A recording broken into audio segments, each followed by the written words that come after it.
감사합니다. 오늘 우리에게 주시는 하나님의 말씀은 로마서 3장 21절에서 31절까지 교독하겠습니다. 로마서 3장 21절에서 31절까지 교독하겠습니다. 제가 먼저 읽겠습니다. 이제는 율법 외에 하나님의 한 의가 나타났으니 율법과 선지자들에게 증거를 받은 것이라. 곧 예수 그리스도를 믿음으로 말미암아 모든 믿는 자에게 미치는 하나님의 의인이 차별이 없느니라. 모든 사람이 죄를 범하였음에 하나님의 영광에 이르지 못하더니 그리스도 예수 안에 있는 속량으로 말미암아 하나님의 은혜로 값없이 의롭다 하심을 얻은 자 되었느니라. 이 예수를 하나님이 그의 피로써 믿음으로 말미암은 화목제물로 세우셨으니 이는 하나님께서 길이 참으시는 중에 전에 지은 죄를 간과하심으로 자기의 의로우심을 나타내려 하심이니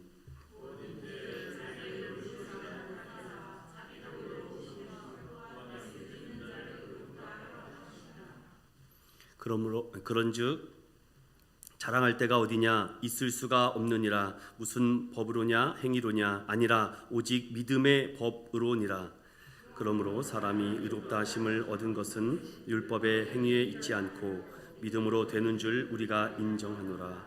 하나님은 다만 유대인의 하나님이시냐? 또한 이방인의 하나님은 아니시냐? 진실로 이방인의 하나님도 되시느니라. 할례자도 믿음으로 말미암아 또한 무할례자도 믿음으로 말미암아 의롭다 하실 하나님은 한 분이시니라. 함께 보겠습니다. 그런즉 우리가 믿음으로 말미암아 율법을 파기하느냐? 그럴 수 없느니라. 도리어 율법을 굳게 세우느니라. 아멘. 우리 자분들과 이렇게 인사합시다. 사랑하고 축복합니다. 네, 오늘 제가 존경하는 우리 귀한 장로님하고 우리 안수 집사님께서 우리 인천은현교회에 함께 예배에 참석해 주셨습니다. 하나님께서 기뻐 받으시고 우리 참석하신 우리 장로님 3분, 안수 집사님 1분, 우리 권사님 이렇게 5분이 오늘 오셨는데요. 예배 마치고 잠깐 인사하는 시간 갖도록 하겠습니다. 로마서 블레싱 포유 7번째 이야기로 오늘 하나님의 말씀의 제목을 따라해 보겠습니다. 복음은 믿음으로 의롭게 만든다. 부제목으로 제가 이렇게 한번 정해봤습니다. 율법은 마치 엑스레이와 같다. 그러나 치료는 못한다. 병을 파악하고 진단하는 기능일 뿐이다 라는 소제목을 가지고 오늘 3장의 말씀을 함께 살펴보겠습니다. 지난 말씀 기억하시겠죠? 로마서 3장에 담겨져 있는 하나님의 메시지는 어떻게 하면은 사람이 하나님과 바른 관계를 맺을 수 있을까? 그런데 성경은 우리에게 다 죄인입니다, 불법을 행하고 불경건한 자입니다 라고 말할 때 그렇다면 누가 구원을 받을 수 있을까? 그 질문에 대한 대답이 3장에 기록되어 있는데 이미 결론을 먼저 드리면 오직 예수의 길로만 가능한 것을 믿는 저와 여러분 되시기를 축원드립니다. 제가 엑스레이 사진을 한번 본 적이 있습니다. 이 사랑니가 제가 4개가 났었거든요. 그런데 가장 먼저 의사들이 그냥 하세요라고 치아를 뽑는 것이 아니라 반드시 엑스레이를 찍습니다. 이쪽 저쪽 위아래 하면서 찍었던 경험이 있고요. 또 최근에는 제가 이제 종합검진을 받을 나이가 돼버렸습니다. 그래서 갔더니 흉부 엑스레이를 찍으라고 해서 찍었더니 이렇게 나왔습니다. 여러분 믿음이 좋아서 제 흉부 엑스레이인 줄로 알고 있는데 제 건 아닙니다. 여러분 오해하지 마십시오.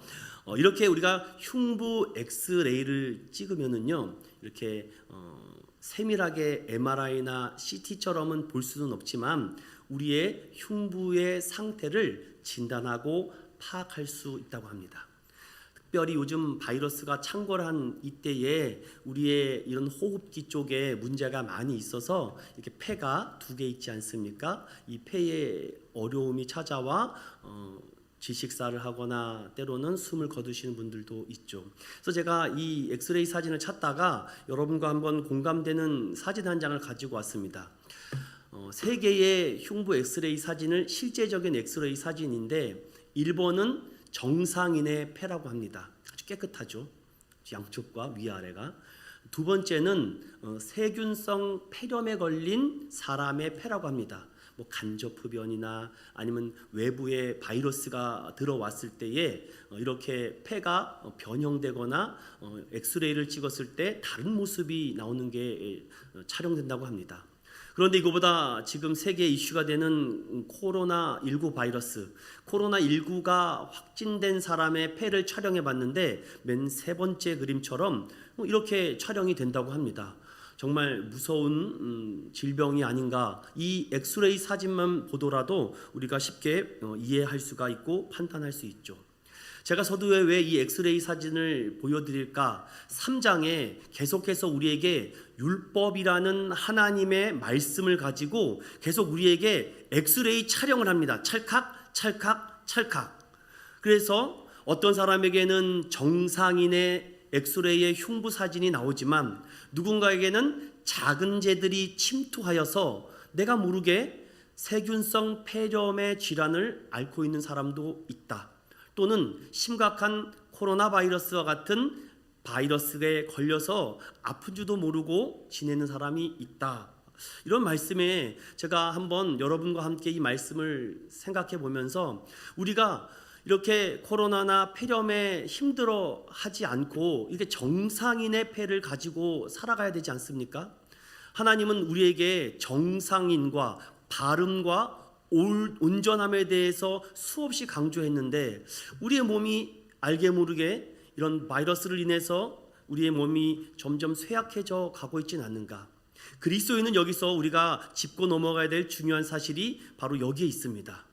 율법은 엑스레이와 같다.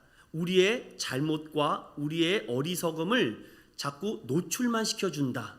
율법의 역할은 우리의 죄가 어떤 것인지를 밝혀주고 생각나게 하시고 드러나게 하는 역할을 한다라는 것을 제가 조금 이해하기 쉽기 위해서 사진을 가지고 왔습니다. 그러다 보니까 기독교만큼 죄에 대한 문제를 치열하게 설교하고 공부하고 말하는 종교가 있을까? 왜 세상 사람들은 이 죄에 대한 문제 때문에 해결하고 싶어서 아니면 이것을 숨기고 싶어서 아니면 때로는 덮어버리고 싶어서 온갖 힘과 온갖 무기를 사용합니다. 여러분 최근에 이스라엘과 팔레스타인이 휴전 협정을 맺었다는 거 들어보셨죠? 여러분 여러 가지 의미가 있겠지만 여러분 이스라엘이라는 나라가 1948년 5월 14일 날 생기면서 그 이후로부터 평안했느냐? 안 그렇습니다. 1차, 2차, 3차, 4차 계속된 중동 정쟁과 계속된 서로 총싸움이 끊이지 않고 있습니다. 왜냐? 네 죄가 더 크다. 내 죄가 크냐? 네 죄가 더 크다. 니네가 잘못됐다. 내가 잘못됐다. 우리 땅이다. 니네 땅이다. 계속 이걸 가지고 싸우고 있습니다. 이스라엘 나라 안에 팔레스타인이 있고 팔레스타인과 이스라엘 사람들이 같이 공존하면서 큰 담장을 세워놓고 서로 틈만 나면 죽이고자 하는 아주 무서운 땅이죠. 그러나 성경은 그곳이 약속의 땅, 기름진 땅이다라고 합니다. 이렇게 죄는 상대방의 공격을 하고 싶은 마음이 생기죠. 이 죄에 대한 그 안에는 바로 시기와 미움과 질투가 있기 때문이라고 합니다. 그런데 여러분 놀라운 복음의 소식이 우리에게 들려지지 않았습니까? 그 분열되고 갈등과 시기와 미움이 있는 그 현장에 복음이신 예수 그리스도께서 그 현장으로 찾아오셔서 예수 그리스도를 인격적으로 만나고 인격적으로 고백하는 사람에게는 변화가 일어나는데 가장 먼저 주님은 너의 죄 사함을 받으라. 너의 죄가 사하였노라 라고 계속해서 사람들에게 찾아가서 말씀하십니다. 그만큼 기독교는 죄의 문제를 해결할 수 있는 유일한 길과 방법이 있다고 말씀하기 때문입니다. 사람들은 어떻게 하면 잘 먹고 잘 살까? 어떻게 하면 더 행복하게 될까라고 수없이 살아가고 있습니다. 그런데 우리 기독교는 어떻게를 물어보는 종교가 아니라 왜 내가 살아가느냐? 왜 내가 죽어야만 되느냐? 그 근본적인 질문에 대한 답을 예수 그리스도께서 명확하고 선명하게 해주신 종교가 바로 기독교라는 사실이죠. 그래서 예수님을 만난 사람들마다 제일 먼저 드러나는 것은 죄 사함과 그 다음에 하나 되고자 하는 마음입니다. 여러분에게 그런 마음이 있습니까? 내가 예수님을 만나는 그 순간 과거의 모든 나의 어리석음은 버리고 이제 새로운 생명을 얻어서 구원 얻은 자로서 하나 되고 싶어 합니다. 예전에는 나 혼자인 것 같고 나만 혼자 외로운 것 같고 쓸쓸히 있는 것 같았는데 그런 것이 아니구나. 주님이 내 마음에 들어오니 하나님께서 하나 되고자 하시는구나. 그래서 반드시 믿음 생활과 신앙 생활을 하려면 이 공동체에 함께 속해져 있어야 됩니다. 본회포 목사님도 반드시 성도의 공동생활을 통해서 우리의 믿음은 성장한다라고 말씀하기 때문입니다. 그래서 성경에는 많은 사람들을 리더로 세웁니다. 누가 리더가 됩니까? 예수님을 만난 사람. 그래서 예수님을 만난 사람은요, 가장 먼저 하나가 되고 싶어 합니다. 거기서 내가 수장이 되고 싶어 하는 것이 아니라 리더가 되어서 하나님의 거룩한 종이 되고자 하죠.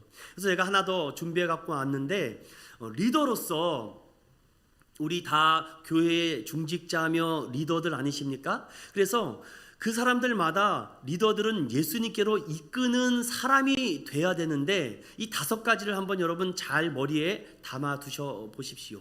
첫 번째는 그리스도인의 매력을 길러야 된다고 합니다.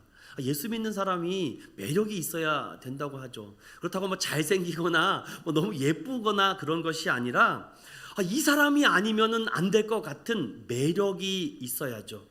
여러분 요즘 TV 프로그램 보면은 저 얼굴 가지고 어떻게 결혼할까라고 생각하는데 오히려 잘생긴 연예인들은 50이 다 돼도 결혼을 못하는 것 같아요. 그런데 이렇게 얼굴은 별로 이렇게 못생겼는데 참 그 웃음기가 많고 개그가 많은 사람들은 일찍 결혼하는 코미디언도 제가 봤습니다. 중요한 것은 우리 그리스도인에게 거부감을 줘서는 안 되죠. 그래서 항상 몸가짐도 잘해야 되고 옷도 정갈하게 입어야 되는 이유가 무엇입니까? 그리스도인의 매력을 기르기 위해서. 그래서 리더는 한 걸음 더 나가서 말이 아닌 행동으로 보여주는 사람이라고 하죠. 여러분 김구 선생님 잘 아실 것입니다. 김구 선생님은 이런 귀한 말씀을 우리에게 가르쳐 주셨는데, 사랑하는 제자들아 눈길을 함부로 걷지 말아라. 내 발자국이 뒷사람의 귀리 된다라고 말합니다. 우리 자녀들은 부모님의 등을 보고 배운다고 하죠. 그럼 교인들, 성도들은 누굴 보고 배웁니까? 중직자들, 리더들을 보고 우리 교회 어르신이 저렇게 하네? 그럼 나도 한번 따라해보자. 말이 아닌 행동으로. 더 중요한 것은 세 번째죠. 우리가 우리의 경험과 체험과 지식을 자꾸 나누어 주려고 하는 그런 성향들이 있습니다. 때로는 필요합니다. 그러나 믿음의 사람들은, 리더는 가장 먼저 말씀의 자리로 초대하는 거죠. 집사님, 우리 부흥회가 있는데, 사경회가 있는데, 우리 제자훈련이 있는데, 말씀 공부가 있는데 우리 거기로 한번 목사님 앞에 사랑하는 이 귀한 말씀을 배우자. 이렇게 자꾸 인도하는 자리죠. 오늘 예배 드렸으니까 땡 이렇게 끝나는 것이 아니라 계속해서 말씀으로 초대하는 것, 그것이 매력이라고 하죠. 그리고 더 나아가 혼자 하기보다는 함께, 이렇게 함께 일하면은 시너지 효과가 나고 더 큰 능력이 나타난다고 합니다. 그 결론적인 이유는 복음으로 예수님께 이끌게 하기 위함이다랍니다. 제가 이 3장을 시작하면서 여러분에게 이 엑스레이에 대한 그 근본적인 율법의 그 목적이 있었고, 두 번째로 그 율법을 뛰어넘어 믿음으로 사는 사람들은 어떠한 매력과 행동과 말씀과 그리고 함께 공동체가 복음으로 나아가는지를 잠시 설명해 드렸습니다. 자, 이제 로마서 3장을 보면서 그렇다면은 이런 매력적인 크리스찬이 되기 위해서, 이런 하나님이 기억하고 하나님이 사용하고자 하는 하나님의 사람들은 어떠한 자세와 어떠한 준비를 갖춰야 되는지 3장 21절부터 31절까지는 우리에게 이렇게 말씀해 주고 있습니다. 먼저 살펴보면은 로마서에서는 특별히 사람에 대해서 3가지 이해가 있습니다. 우리 한번 따라해 볼까요? 첫 번째, 사람은 율법 아래 있다. 사람은 죄 아래 있다. 사람은 죽음 아래 있다. 자, 3가지가 뭐가 있다고요? 시작.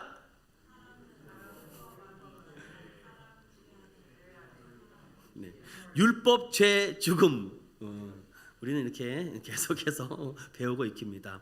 사람은 이 세상에서 살아가면서 율법 아래 있고 죄 아래 있고 죽음 아래에서 아무도 벗어날 사람이 없다. 인류의 모든 생명체는 이 아래에 있다. 특별히 사람은 하나님의 형상과 모양으로 지음받았는데 그 사람은 반드시 이 세 가지 아래에서 살아간다. 그래서 로마서는 이 세 가지 아래 살아가서 죽을 수밖에 없고 사망과 죽음과 지옥으로 갈 수밖에 없는 이 인생을 구원할 수 있는 하나님의 능력에 대한 설명을 하고 있는데 이렇게 말씀합니다. 따라해 볼까요? 복음에 나타난 하나님의 의가 나를 살린다. 나를 어떻게 살 수 있다고요? 복음에 나타난 하나님의 의가. 모든 사람은 죄인이기 때문에 유대인이나 헬라인이나 로마 사람이나 대한민국 사람이나 미국 사람이나 다 이 죄 아래 있는데 오늘 하나님께서 그렇지 않다. 너희는 더 이상 율법 아래, 죄 아래, 죽음 아래 놓여 있지 않다. 바로 나의 의가 내 안에 들어가면, 너가 내 안에, 내가 너 안에 연합이 되면 그 죽음과 그 사망과 그 고통은 너희를 넘어뜨리지 못하게 한다. 이것이 복음인 줄로 믿습니다. 그래서 하나님의 의는 예수 그리스도를 통해서 모든 사람에게 주신 하나님의 선물이다. 이 선물은 차별이 없다라고 말씀합니다. 그럼 여기서 우리가 한 가지 짚고 넘어갈 것이 바로 그러면 왜 율법을 주셨는가? 하나님 그렇다면은 왜 율법이라는 이 틀을 만들어 주셔서 우리를 이렇게 어렵게 만듭니까? 어떻게 보면 우리를 꼭두가시라고 생각하시는 크리스찬들도 있는데 여러분 잘 생각해 봅시다. 율법을 우리에게 주신 의도와 목적이 세 가지가 있는데 첫 번째 보면은 율법은요 절대로 한계를 뛰어넘지 못합니다. 반드시 한계가 있어요. 그 율법은 절대로 우리에게 구원의 능력을 주신 적이 없습니다. 그런데 율법은 어떤 역할을 하는가 하면은 따라해 볼까요? 거울의 역할. 자, 거울이 여기 있습니다. 거울을 이렇게 보시면은 누구 얼굴이 보일까요? 내 얼굴이 보이죠. 내가 오늘 뭐 묻었나, 이 고춧가루는 꼈는지 안 꼈는지. 거울의 역할.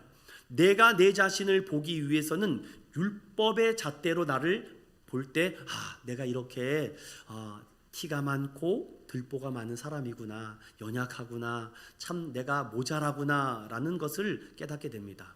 또 하나는 내가 깨닫지 못한 범위와 수준이 있는데 이 율법은 우리에게 몽학선생이라고 예전 개적 한글에는 나와 있는데 이게 초등교사의 역할을 합니다. 선생님의 역할을 하죠. 이것은 이렇게 돼서 잘못된 것이고 이건 이렇게 돼서 죽음에 이르는 것이야 라고 초등교사의 역할을 율법이 하죠. 그리고 마지막은 엑스레이 역할, 우리의 죄를 사진으로 찍어주는 역할. 그래서 많은 이스라엘 백성, 지금 현재 있는 유태인들은요 이 율법을 지키면 내가 구원을 받는다라고 지금도 생각합니다. 그래서 그들은 철저하게 율법을 지키기 위해서 그 하나님의 주신 그 10가지 계명을 더 잘 지키기 위해서 613가지의 법으로 긍정의 법과 부정의 법으로 나눠서 그들이 살아가는 모습이 얼마나 대단한지 모릅니다. 여러분, 이 이스라엘 민족이 2000년 동안 나라도 없이 땅도 없이 살다가 그렇게 자기 나라의 터를 삼고서는 얼마나 하나님께서 그 나라를 부강하게 했는지 이 얘기를 오늘 다 해도 시간이 모자랄 것 같습니다. 중요한 것은 율법을 지킨다고 해도 우리는 여전히 하나님 아래의 죄인이다. 그러면 세 번째 3번 한번 다 같이 읽어볼까요? 시작. 오직 하나님의 의만이 인간의 구원의 능력이 있다. 맞습니다. 구원을 받을 수 있다는 율법주의를 성경은 절대로 허락한 적이 없습니다. 그래서 다른 종교의 구원이 있다? 우리는 일단은 옳지 않고 그것은 잘못된 구원관이다라고 말하죠. 그래서 다른 것보다도 다른 종교를 우리가 비방하거나 비난하거나 폄하하는 것은 절대 아닙니다. 그 안에 철학과 인간학과 인류애와 여러 가지 의미가 좋은 것들은 많이 담겨져 있지만 그 종교가 나의 죄로부터 구원할 수 있는 능력은 없기 때문에 우리가 오직 유일하신 하나님만 믿고 있다라고 우리는 이렇게 배우고 익히고 믿고 있는 사실입니다. 그럼 이제 마지막으로 제가 그렇다면 도대체 목사님이 하나님의 의 이렇게 말하는데 그 하나님의 의라는 것이 무엇일까? 제가 정리를 하면서 말씀을 정리하고 마치겠습니다. 우리 한번 따라해 볼까요? 복음에 나타난 하나님의 의란 의롭게 봐주시는 겁니다. 그냥 내가 죄인이고 내가 허물 많고 내가 정말 이 과거의 나의 모습을 이렇게 들춰보면은 예뻐할 사랑할 만한 어떠한 모습과 모양도 하나도 없는데 그냥 하나님께서 우리를 의롭다, 너는 의롭다, 너는 죄가 없다 라고 말합니다. 여러분 우리가 읽어보지 않았는데 3장 20절을 다 같이 읽어보겠습니다. 3장 20절 시작. 그러므로 율법의 행위로 율법으로는 죄를 깨달음이니라. 자, 이 죄를 깨달았는데 죄를 깨닫는 순간 우리는 얼마나 공포심과 두려움에 빠지는지 아십니까? 최근에 어떤 사람이 노래방 하다가 사람을 이렇게 잔인하게 죽였다는 얘기, 이제는 너무 빈번하게 일어나서 처음에는 그 기사를 접할 때마다 어떻게 사람을 어떻게 저렇게 죽일 수가 있어, 사람을 어떻게 저렇게 잔인하게 정말 이 인간의 탈을 쓰고 저런 거는 아니지라고 우리는 말합니다. 그런데 이제는 여러분 죄송합니다. 저마저도 이제는 무감각해졌습니다. 또 사람 하나가 죽었나 보군, 또 사람이 하나가 잘려 죽었나 보군, 왜 내 마음이 이렇게 됐을까? 정말 양심에 화인 맞아서 내가 정말 무감각해지지 않을까? 정말 목회자로서 두렵고 떨리는 마음이 항상 듭니다. 여러분 하나님께서 믿는 자들을 의롭다라고 칭하시는 것, 죄 없다라고 칭하시는 것만큼 특별한 은혜가 어디 있습니까? 우리가 무엇 한 것 있습니까? 아무것도 없지 않습니까? 예수 그리스도의 피로 우리의 죄값을 치러주셨다. 우리가 갚아야 될 죽음의 죄값을 그리스도께서 단번에 대신 갚으셨다. 그 갚으신 그 공로로 우리는 그분을 믿기만 하면 의롭다. 하나님의 의가 덧입혀지는 것입니다. 구약에는 자신의 죄를 동물에게 안수하여서 그 동물이 죽어야지만 그의 흠없음이 나에게 덧입혀지는데, 이제 신약을 사는 우리들은 예수 그리스도께서 거룩하고 흠없고 죄 없은 그 모습으로 십자가에 달려 돌아가셔서 보혈의 공로를 다 쏟아주셨기 때문에 그 사실과 그 은혜를 믿는 자에게는 죄인이 아니다, 의롭다. 여러분 이렇게 이해도 해볼까요? 우리 자녀들이요, 대학교를 들어가려고 하는데 대학 등록금이 필요합니다. 그런데 대학교를 들어가려면 등록금을 내지 않으면 입학할 수가 없죠.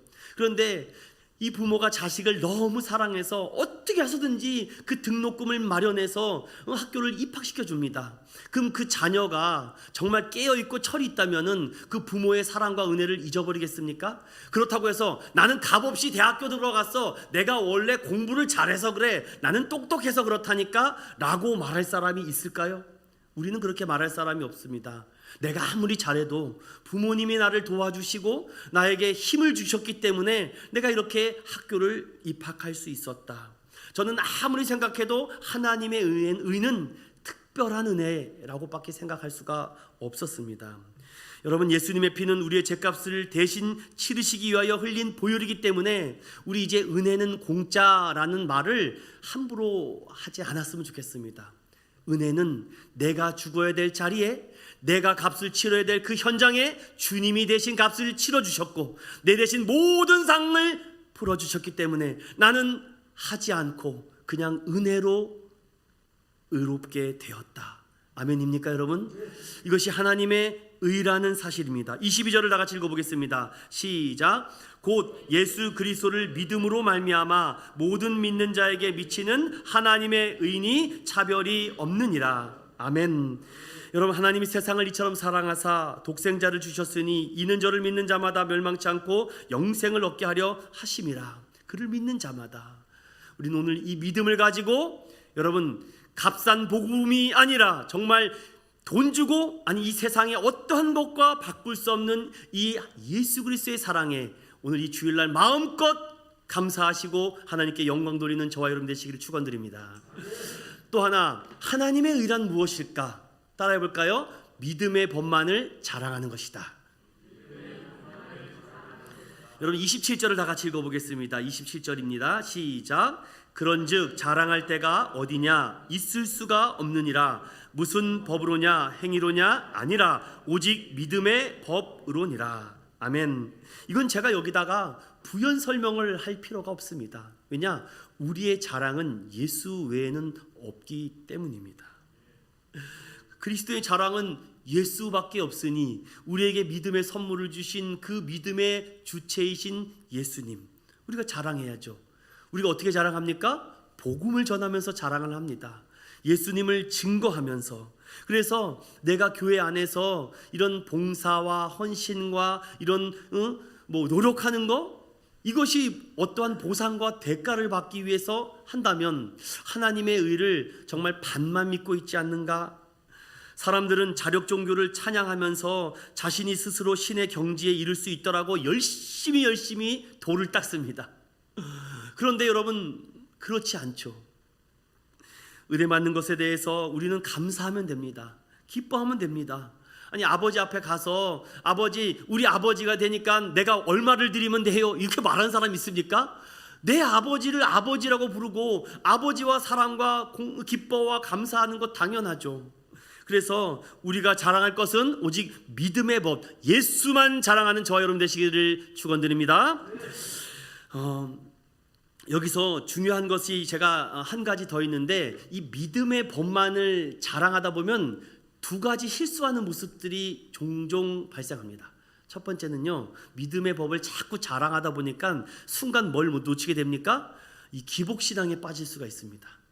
이 기복신앙이라는 것이 무엇입니까? 복을 받기 위해서 신앙생활하는 것, 참 조심해야 됩니다. 여러분, 믿음의 법을 자꾸 자랑하다 보면은 어느 순간 나도 예수 믿으면 이렇게 돼, 예수 믿으면 뭐 어떻게 돼, 저렇게 돼, 이렇게 말할 수 있으니까 항상 조심해야 된다는 것, 그것을 우리는 하나님의 은혜로 돌리면 되죠. 근데 여기까지도 우를 범할 수가 있는데 저도 이런 실수를 할 수 있을 것 같습니다. 어떤 거죠? 두 번째는 신앙의 인격에 관심이 없어지는 순간이 찾아옵니다.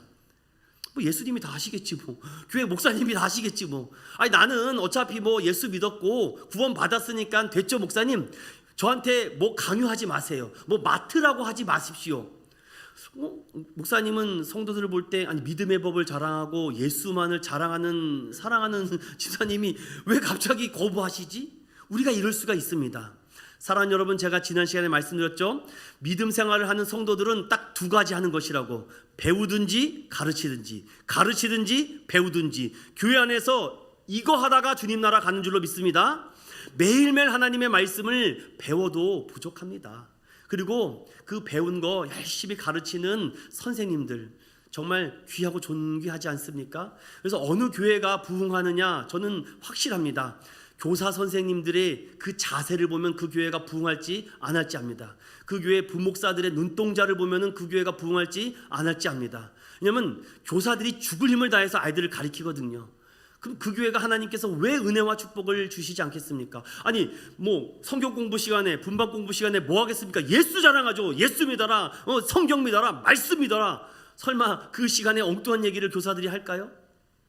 사랑하는 여러분, 우리 교회도, 우리 인천은연교회, 더 나아가 우리 서울은연교회와 많은 교회들이 예수만을 자랑하는 그런 매력적인 교회가 되기를 예수 그리스도 이름으로 축원드립니다. 자, 또 하나 우리 한번 복음에 나타난 하나님의 의란 무엇일까? 바로 예수 그리스도를 믿음으로 우리 인간의 불의한 문제가 다 해결된다는 것입니다. 여러분 28절을 다 같이 읽어보겠습니다. 28절 시작. 그러므로 사람이 의롭다 하심을 얻는 것은 율법의 행위에 있지 않고 믿음으로 되는 줄 우리가 인정하노라. 아멘. 여러분, 이 말씀이요 어떠한 역사적 배경이 있는지 혹시 아십니까? 여러분 잘 아는 종교개혁가 마르틴 루터가 자기가 어떻게 하면은 이 믿음으로 살고 율법을 잘 지켜서 정말 하나님의 놀라운 경지에까지 오를 수 있을까라고 공부하다가 어떻게 하면 될까라고 생각하는 끝에 무릎으로 계단을 올라가면서 기도를 하기 시작합니다. 그럼 생각해 보십시오. 그냥 두 발로 계단을 올라가도 힘든데 무릎으로 계단을 올라가다니요. 그런데 그렇게 하고 고행을 하고 수행을 하고 아무리 해도 내 마음에 변화가 없습니다. 그러다가 로마서 1장 17절을 읽다가 오직 의인은 믿음으로 말미암아 살리라, 거기서 한 방 크게 망치로 맞죠. 그러다가 로마서를 1장, 2장, 3장을 읽다가 3장 28절에 오다가 완전히 그의 삶이 무너졌습니다. 그러므로 사람이 의롭다 하심을 얻는 것은 고통이 아니구나, 고행이 아니구나, 율법을 잘 지키는 것이 아니라 믿음으로 되는 줄 내가 알았다. 내 이 불의한 문제와 이 치유되지 않은 이 더러운 나의 마음, 회복되지 않은 과거의 이 잘못된 습성, 습관, 버릇, 이거 고쳐보려고 내가 어떻게 해서든지 노력을 했는데 안 되는데 어떻게 된다고 합니까? 오직 믿음으로.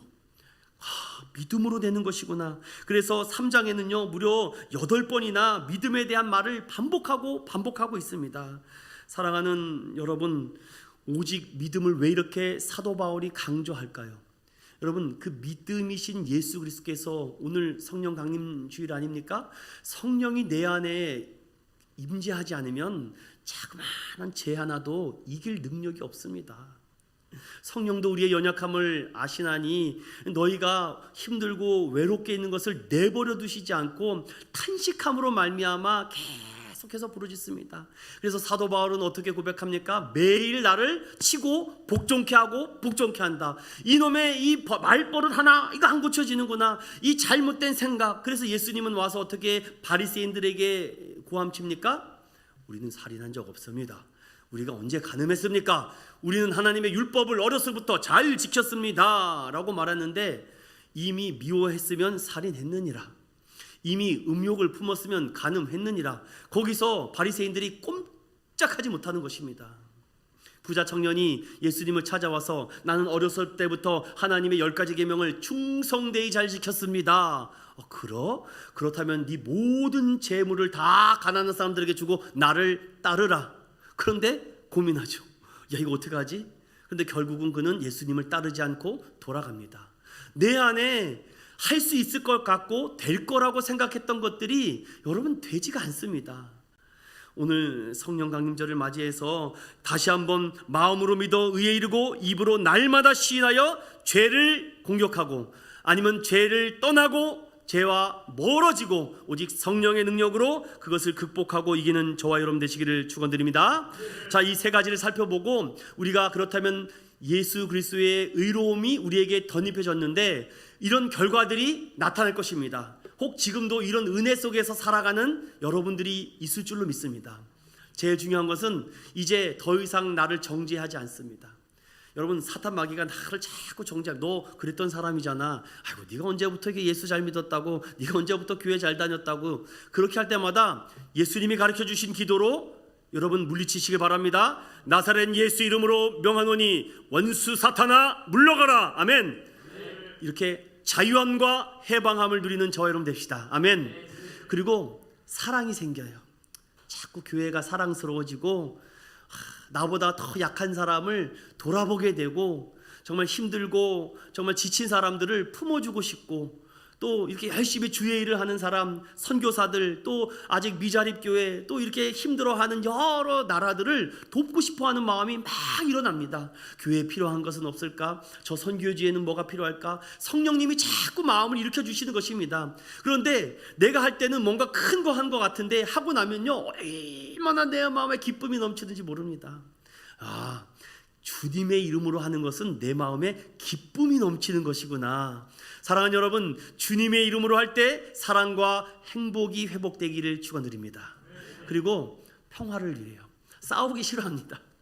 옛날에는 뭐만 툭 건들면 욱 해가지고서 막 욕부터 막 쏟아지는데, 어느 순간 내 안에 성령님이 오시니까 참자, 그래 용서해 주자, 그래 내가 모른 척하자, 덮어주자, 감싸주자, 자꾸 이 내 마음에 이런 평화가 생긴다는 거. 그러다 보니까 그 전에는 생각하지 못했던 거룩, 경건이라는 말들이 자꾸 내 마음에 들어옵니다. 그래서 성령의 9가지 열매를 맺게 되지 않겠습니까? 여러분, 여기까지만 해도 이렇게 놀라운 은혜와 예수 믿는다는 것이 이렇게 놀라운 은혜구나 라는 것도 정말 부족함이 없는데, 더 나아가 성경은 주님의 은혜로 영화롭게 된다고 합니다. 정하시고 부으시고 그리고 거룩하게 삶으로 말미암아 영화롭게 된다. 그리고 이제 더 이상 죄의 문제 때문에 힘들어하지 않고 이제 내가 나보다 더 큰 하나님을 영광스럽게 높여드립니다. 그런데 하나님은 나는 하나님만 높였고 하나님만 위해서 썼고 나의 물질과 나의 모든 재산을 하나님만 위해서 드렸는데 하나님이 최소 30배, 이런 거 경험하셨습니까 여러분? 나는 하나님을 위해서 드렸는데 그것을 품고 기도했던 수많은 눈물을 통해서 그것이 씨앗이 되고 그것이 자라나서 하나님의 유업과 하나님의 나라가 커간다는 거. 결국은 우리는 하나님 나라에 들어가기 위한 것 아니겠습니까?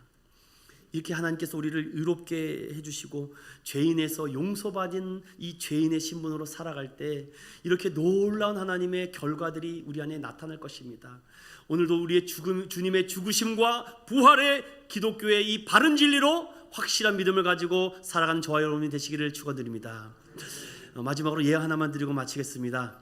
혹시 이 사진과 이 그림을 보신 분이 있습니까? 여러분 처음 보시는 것 같다고 하는데, 춘 하면 뭐가 생각나십니까? 네? 조선 후기 신분을 초월한 사랑, 춘. 예, 춘향이네. 권사님 감사합니다. 이걸 누가 말할 때까지 설교를 이어나갈 수가 없었거든요.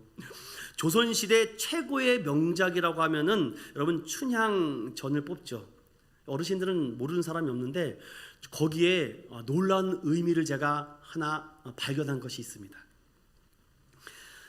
당시 조선 후기는요, 이 신분제죠. 철저한 신분제.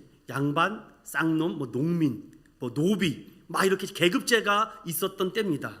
그런데 기생의 딸로 태어난 한 여인이 있었죠. 그런데 어미가 기생이라는 이유 하나로 그가 16세에 됐던 때에 자기도 기생으로 입적을 하게 됩니다. 어미가 기생이니 나도 기생이다.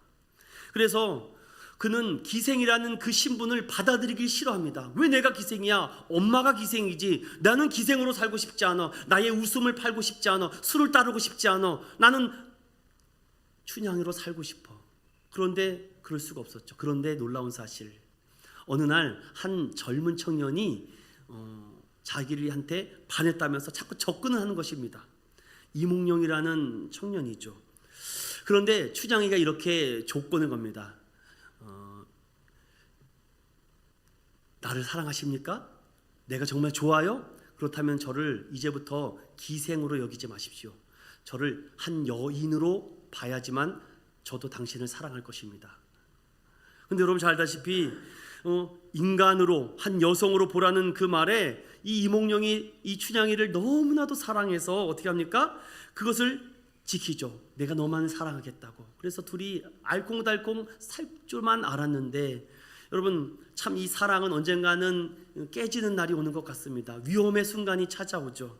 모든 사랑에는 위기가 있습니다. 이몽룡 아버지가 서울로 한양으로 가는 바람에 그 아들도 같이 한양으로 가게 되죠. 그런데 당시에는요, 기생은 관노비이기 때문에 함부로 이사를 가거나 움직일 수 없었습니다. 평생 거기에서만 살아야 됩니다. 아무리 춘향이가 이몽룡을 따라가고 싶어도 한양으로 갈 수가 없습니다.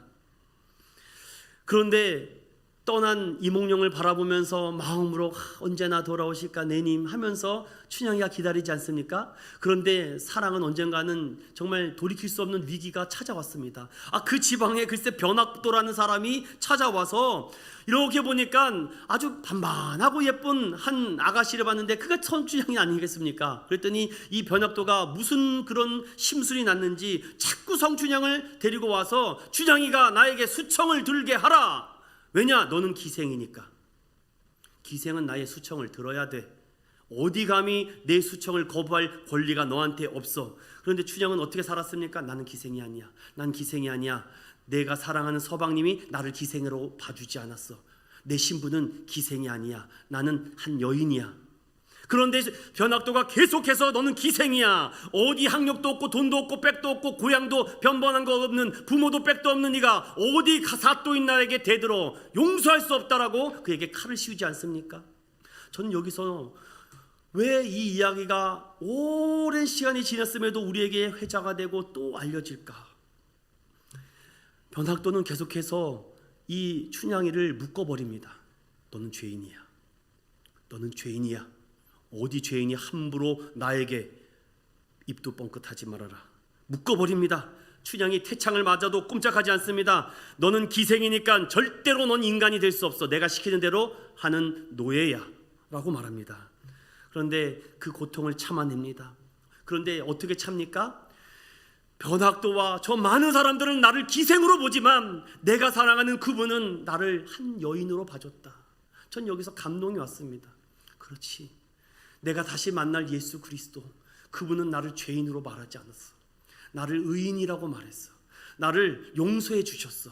나를 사랑해 주셨어. 내가 그러니까 이 세상에 나를 묶으려고 하는 학력, 스펙, 돈, 뭐 여러 가지 나를 아니다, 안 된다라고 부정적인 말 다 필요 없어. 주님 다시 오시면 나 사랑하는 아들아 잘하였도다. 착하고 칭송된 종아, 정말 수고했다. 잘 참았다. 여러분, 그게 어떻게 끝납니까? 어사가 되어서 이몽룡이 돌아와서 그래, 맞았구나. 내가 사랑하는 님, 그분은 나를 기생으로 보지 않고 한 여인으로 봤구나. 세상은 우리에게 계속해서 수청 들라고 할 것입니다. 목사니까 더 수청 들어라. 장로니까 더 수청 들어라. 집사니까 더 수청 들어라. 교회 다니니까 더 수청 들어라 라고 말합니다. 그때 여러분 절대로 굽히지 마십시오. 나는 예수 그리스도의 십자가의 보혈로 의로움을 입은 사람이다. 감히 나를 건드려? 내 뒤에 있으신 전능하신 분이 너를 반드시 가만두지 않을 것이다. 우리 그날까지 참는 것입니다. 사랑하는 성도 여러분, 오늘도 이 믿음을 가지고 우리 신분의 회복이 일어났습니다.